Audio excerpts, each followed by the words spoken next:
Como vimos en el video anterior, en septiembre de 1811 se formó el primer triunvirato. Este órgano de gobierno reemplazó a la Junta Grande. En principio no la reemplazó, pero después la disolvió, como también disolvió las juntas provinciales. Este primer triunvirato estaba conformado por Chiclana, Paso y Zarratea. Tenía 3 secretarios, pero el más importante es Bernardino Rivadavia. Podemos decir que el primer triunvirato es la primera expresión de la contrarrevolución, de esa revolución que había empezado en 1810 o un poco antes, pero que había tenido su, punto más efervescente en mayo de 1810. Este triunvirato que se conforma después de la Junta Grande, después de la disputa entre Saavedra y Moreno, es una expresión de la contrarrevolución. La burguesía, o esa incipiente burguesía comercial ligada a los intereses de Inglaterra, había utilizado a esa Junta Grande para asegurar sus intereses, para seguir manteniendo ciertos privilegios a pesar de que cambiaran los gobiernos. Una vez que utilizó ese gobierno de la Junta Grande liderado por Saavedra, y ya lo veía como bastante debilitado debido a varias cuestiones que tenían que ver, por ejemplo, con fracasos militares, como por ejemplo la campaña al Paraguay, que fue bastante frustrada porque no tuvo éxito, o también derrotas militares importantes como la de Huaki en el Alto Perú, por la cual se perdió definitivamente la posibilidad de anexar ese territorio a la Revolución del Río de la Plata.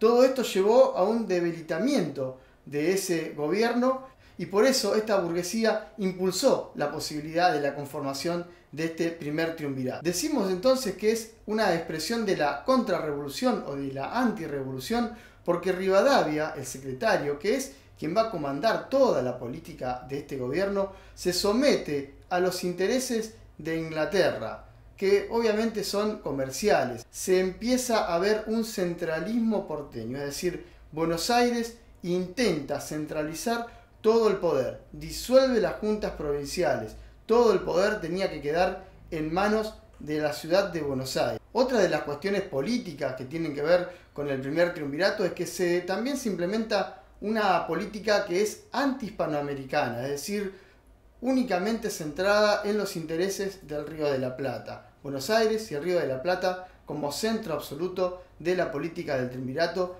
y de Rivadavia.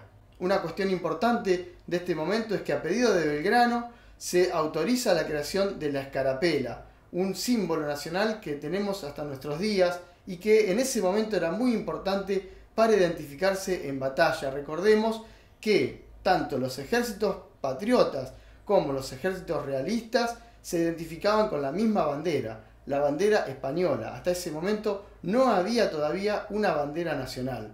Esto va a ocurrir poco después de la creación de la escarapela. Belgrano, sin autorización y sin avisar siquiera que lo iba a hacer, enarbola una bandera frente a sus 2 batallones, que los llamó Independencia y Libertad. Esto fue el 27 de febrero.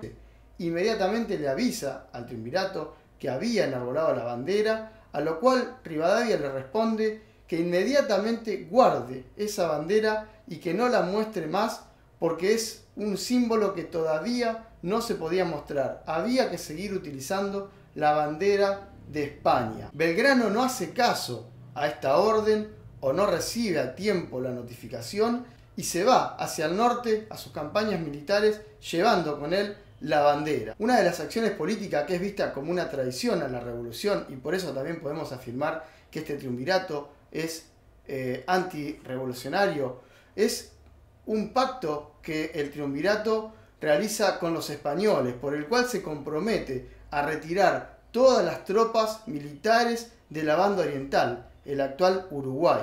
Esto es visto como una traición principalmente por Artigas, quien ante esta situación se retira con todos sus ejércitos de gauchos inmediatamente de ese lugar, porque obviamente se queda solo, sin apoyo de Buenos Aires.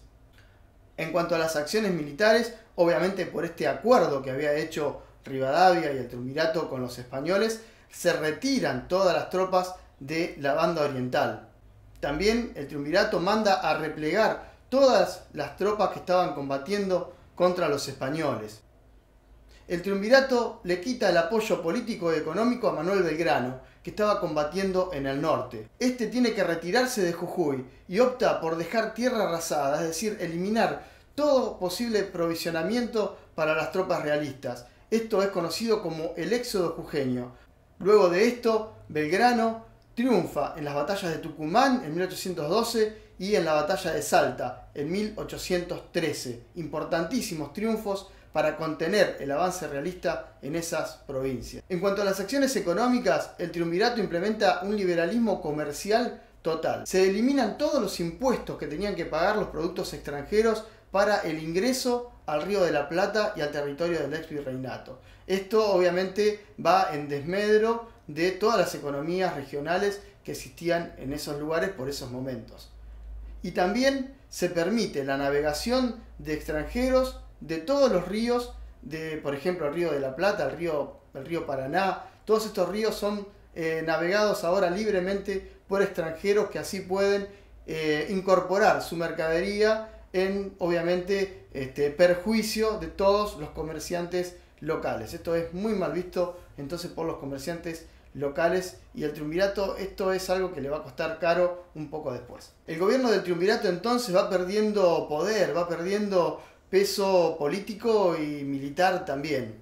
Ante esto intenta conciliar nuevamente con los morenistas para ver si se puede llegar a algún acuerdo para no perder del todo el poder que tenía en ese momento ese gobierno. En este marco, en marzo de 1812, llega a Buenos Aires José de San Martín, que había estado combatiendo en Europa, en España, y esto va a tener un impacto político y militar muy profundo. La llegada de San Martín, quien rápidamente organiza sus fuerzas militares, le permite a los seguidores de Mariano Moreno volver a retomar el control del gobierno. San Martín y Alvear forman sus tropas frente al cabildo y le piden rotundamente al triunvirato que renuncie. Este va a ser el final del primer triunvirato y así se va a conformar el segundo triunvirato, que lo vamos a ver en el próximo video. Esperamos haber sido claros en la explicación de este tema. Si así es, te pedimos que te suscribas al canal, que actives las notificaciones y si querés compartir este video con alguien, también que lo hagas. Si querés que charlemos de algún tema en particular, algo que necesites para estudiar o para entender algún tema, déjalo en los comentarios y lo vamos a intentar hacer. Por el momento te decimos chao, hasta el próximo video.